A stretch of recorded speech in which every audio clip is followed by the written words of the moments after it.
I'm getting into this video because I want to tell my son this story about me and how I became who I am today. I live in my truth, so I'm not ashamed of who I am or who I was and who I'm going to be. So that's why I want to tell this story. How did I become a dancer? Like, why did I become a dancer?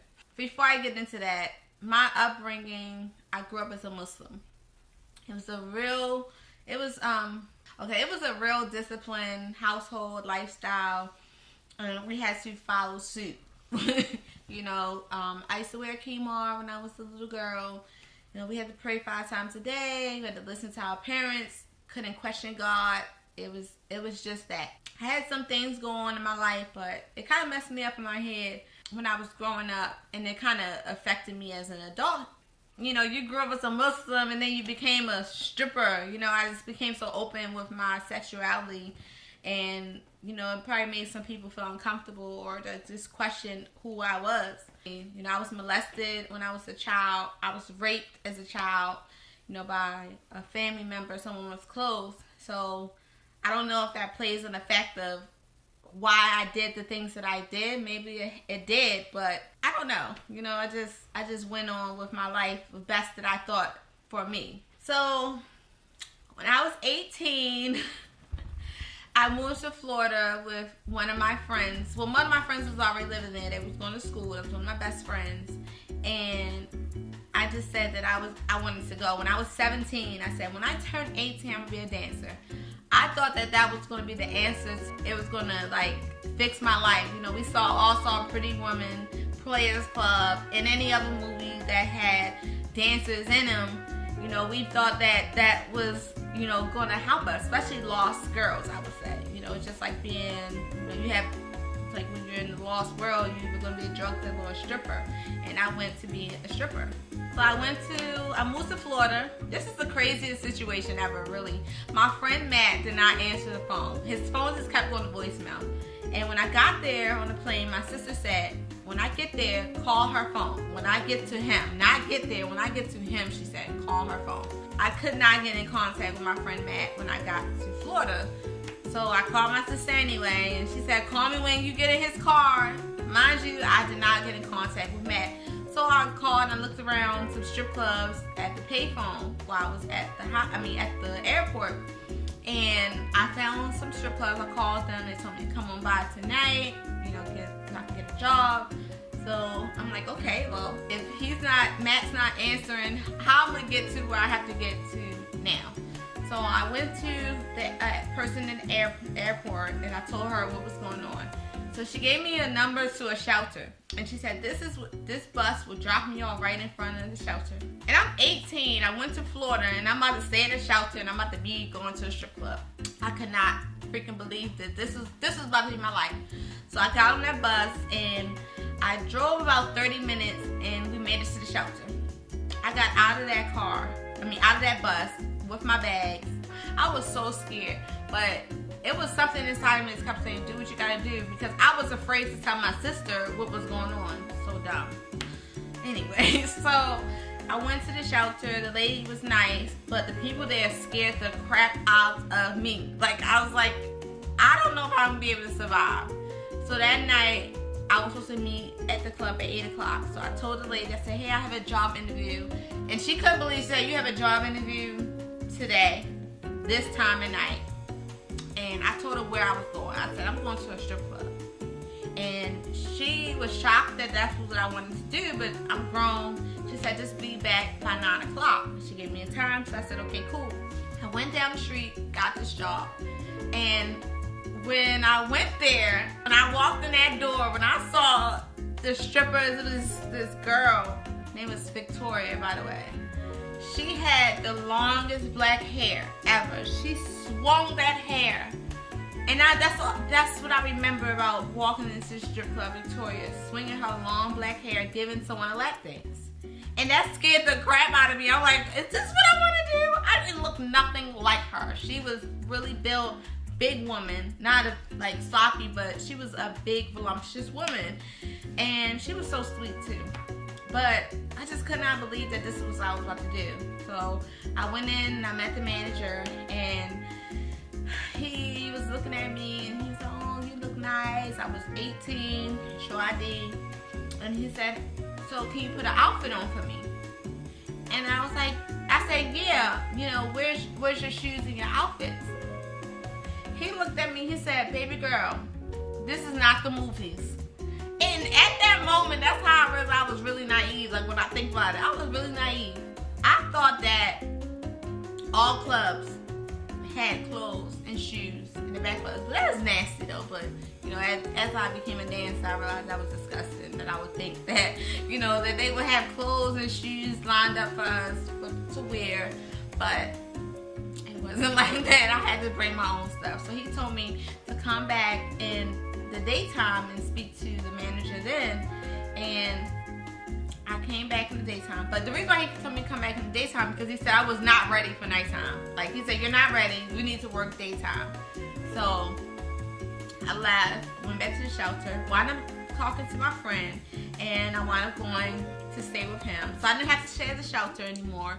So that was good. That was God. You know, he was in an accident. Actually, he got in a dirt bike accident. People ride the dunes in Florida in the mud, and he flipped off the bike and hurt his ankle. So I had to stay at the shelter because of that. But whatever. And I still did what I did. Even after all of that, it was like I was still pushing to go the wrong way. Going into being a dancer, I was in Baltimore, and I realized, like, when I moved back from Florida, I did realize, like, it just wasn't for me, and it was something I didn't want to do. I met my child's father, and he kind of taught me about business, about, you know, being an owner of who you are and stuff like that. And I stopped dancing. So I actually missed being a dancer, so we got a pole. When I saw myself on the pole and I was dancing, he actually put in my mind, "Why don't you start a business and teach women, like do parties and stuff?" And that was like the best thing that somebody ever taught me, you know, was to do something that I love. So I started Seductive Motions, and I loved doing those parties. Like, that was like probably the highlight of my life was engaging with these women. And it's like the way that people look at dancers and strippers, I just thought that all women were like disgusted of us, and that was not even the case. I went to these parties, these women embraced me, they loved me, they loved everything that I showed them. And like, that changed me. Me becoming a businesswoman and not just that stripper that everyone thought that I was just going to be. It really changed me. From that moment, it was game on. I moved to Philly. I love dancing. I made so much money in Philly. It was ridiculous.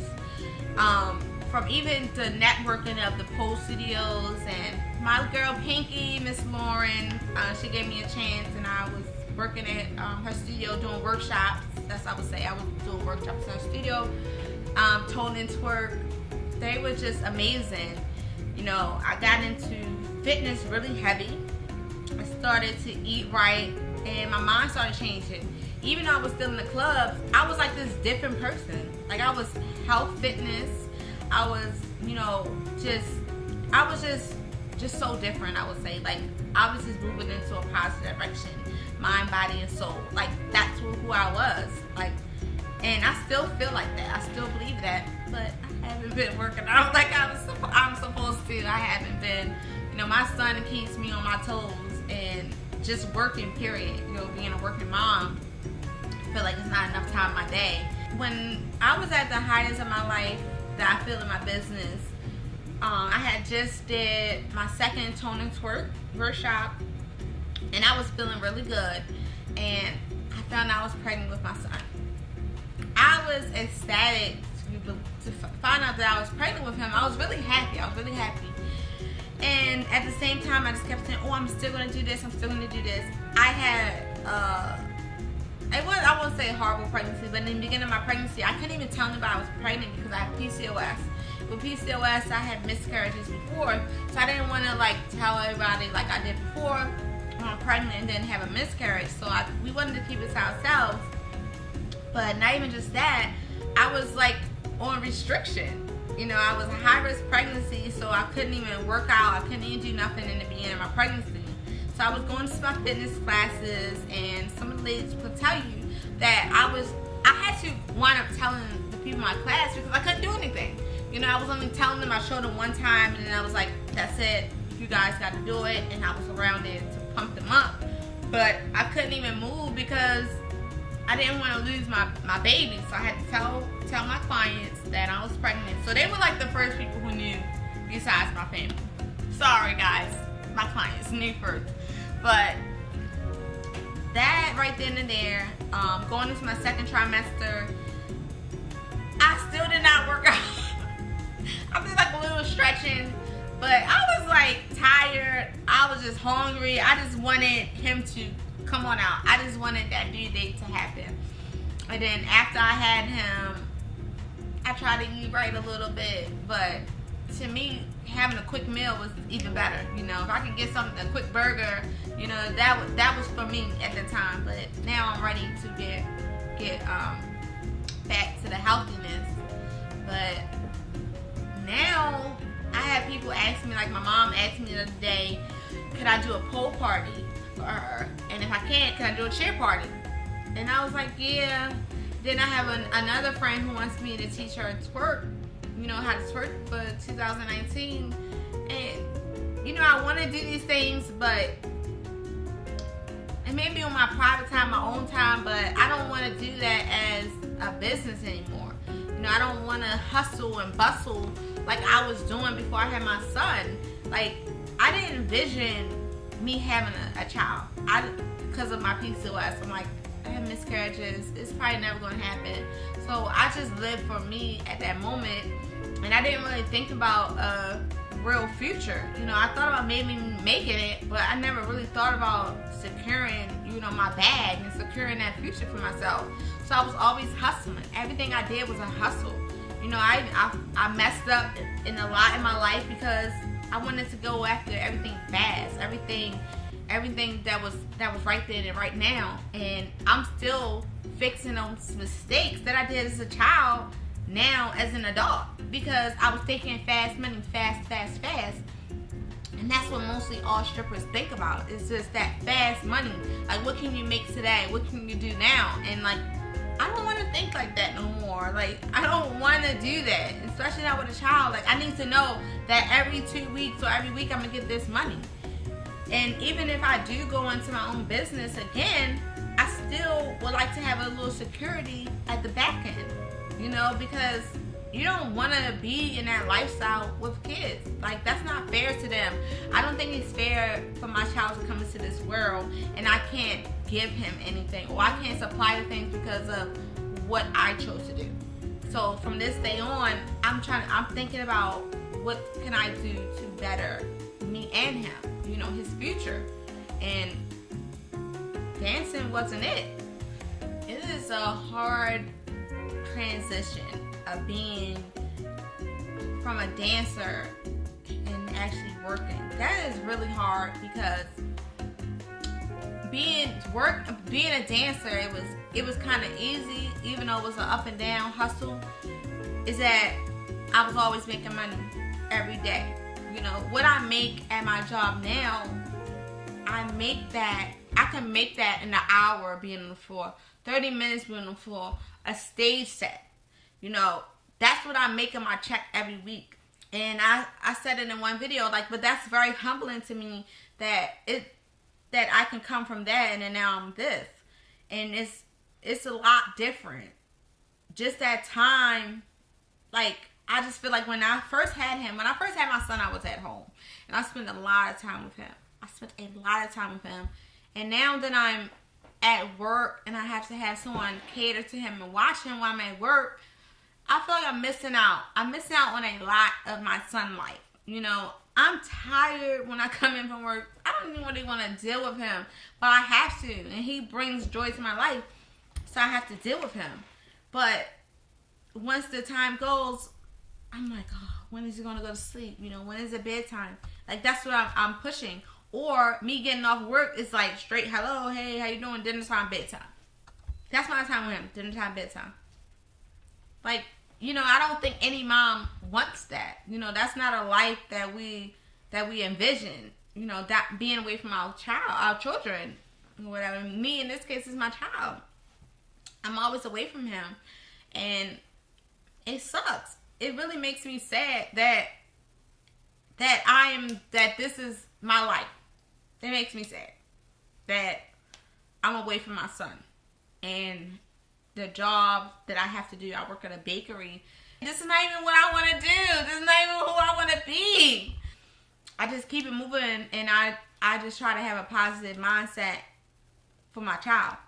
Anybody that is 18, 17, and you're thinking about being a dancer, I'm not even going to tell you not to do it. I'm going to say, if you want to do it right. Don't go in the naive. Take some classes. See if that's even for you. Go to a pole class.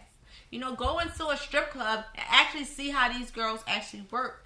Do your research. What city makes the most money? I never really thought about those things. It was like I just went into it. And if you're going into it because you're lost or you don't have love at home, you're going to be so freaking lost. You're going to get stuck into that world. And it might even mess you up even more. I don't think people explain that much when they talk about being a dancer. They don't talk about the drugs. I done lost so many friends because of drugs. Some people died. Some people are so wrapped up still to this day because, the drugs, and they don't have anybody to love them. And so they chose that lifestyle. It feels like love there. And I'm not even gonna lie. You feel like love. Your bartenders love you. The manager loves you. The clients love you. Yeah, they love you for that moment. And then when you get really washed up and you're all dried up and sucked out and you're on a harder drug, you're out of that club and they don't even love you no more. So, like I said, I don't know if to tell you not to do it or to do it. But do it right. Or go to a trade. Do a trade. Do something, that's going to be beneficial for you. Think about actually who you want to be. If you want to be an entertainer, that's what some people like to do, then entertain. Do that. That's why I say go to a pole class. Actually learn how to entertain if that's what you want to do. Like some people get stuck in there and they become stripper-tubes. I don't know if I have to explain what a stripper-tube is, but we don't want that. So, you don't want to go that route. So I would say really think about it. Because like I said, I'm not going to tell you to do or not to do, but just really think about it. Like, I wish I had somebody really in my head that actually say, what is it that you want to do? Because I really like to entertain. I really like that. I wanted to be a background dancer for singers and rappers. That was my whole thing, when I was younger and 18. And I never did that, but I became a dancer. I became an entertainer somehow. But I talk to somebody and try to figure out what it is that you want to do. Don't just do the first thing you think that's going to get you out. Because dancing is not going to get everybody to where they want to be. I was there from 18 to 30. I didn't just get in and get out. And I didn't think that was something I was going to do for a long time. What I learned from it for myself was that I am confident. I'm a strong individual. And it made me who I am. Like, I would have never had the balls to open up my own studio. Not my own studio. Open up my own business and actually go around and actually think that I can do this stuff. And I don't think it's going to do this for everybody. But it made me a true hustler. I'm just glad I went through that experience as being a dancer because it made me who I am. Like, if I didn't become a dancer, I wouldn't have became health conscious. I wouldn't have even found yoga.